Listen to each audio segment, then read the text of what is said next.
Hello students, and welcome to another video. Today we're going to be interpreting chemical equations. Right? And the equation that we're going to be looking at and examining in depth today is nitrogen and hydrogen combining to form ammonia. Okay, and we're going to go through and break down and further and help us understand, because this is a balanced equation. Okay, we see that hydrogen has a coefficient of 3 and ammonia has a coefficient of 2. We can tell that everything looks good in this equation. It's balanced on the left and right sides. Okay, that was basically what we learned in chapter 6.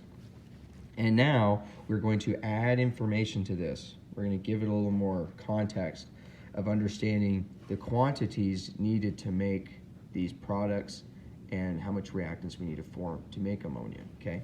And that's what stoichiometry is. It's the calculation of quantities and chemical reactions. All right, I want you to write down this definition. If you need to pause the video, go ahead, pause that now.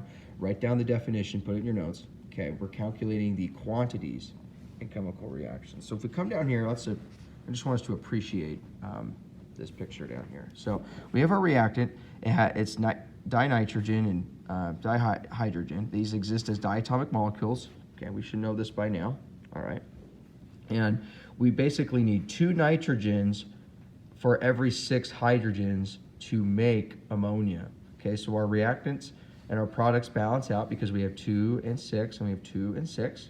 All right, but when they combine, what they really look like, because nitrogen and hydrogen are diatomic, okay, these will exist as one entity, and these will exist as 3, not 6 and 2, because they exist in pairs. They're found in nature like this.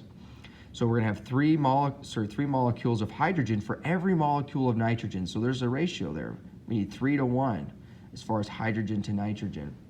And then that forms 2 molecules of ammonia. So we have a couple different ratios going on. We have 1 to 3, 1 to 2, 2 to 3. So there's different numbers of reactants and products that are being formed. All right.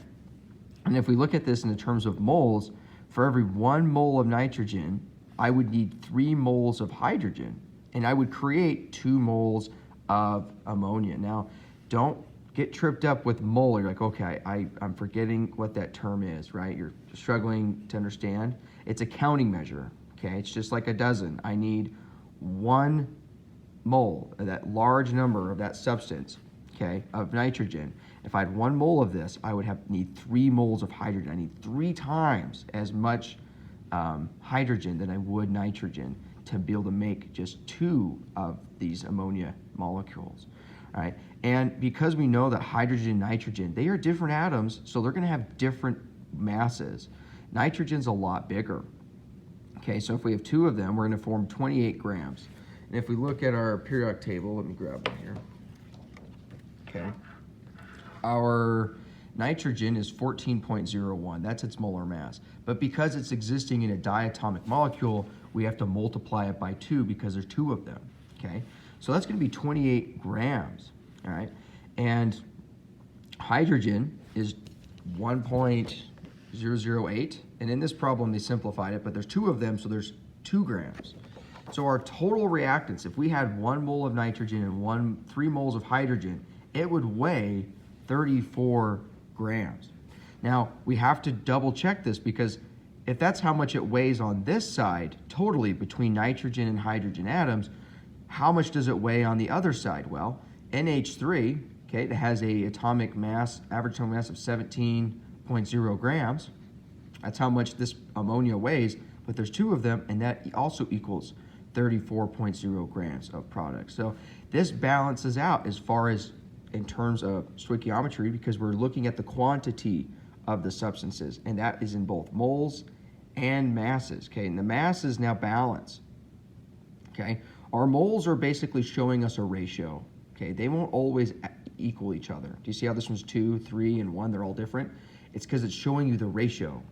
This is showing you in grams the balancedness of this equation because of these ratios up here.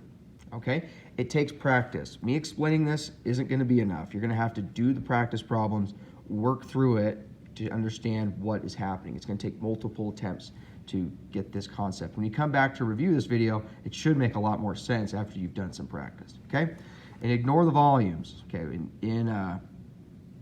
this introduction course, we don't talk about gas laws. If you want to learn about gas laws, go take a chemistry course at college when you go there, okay?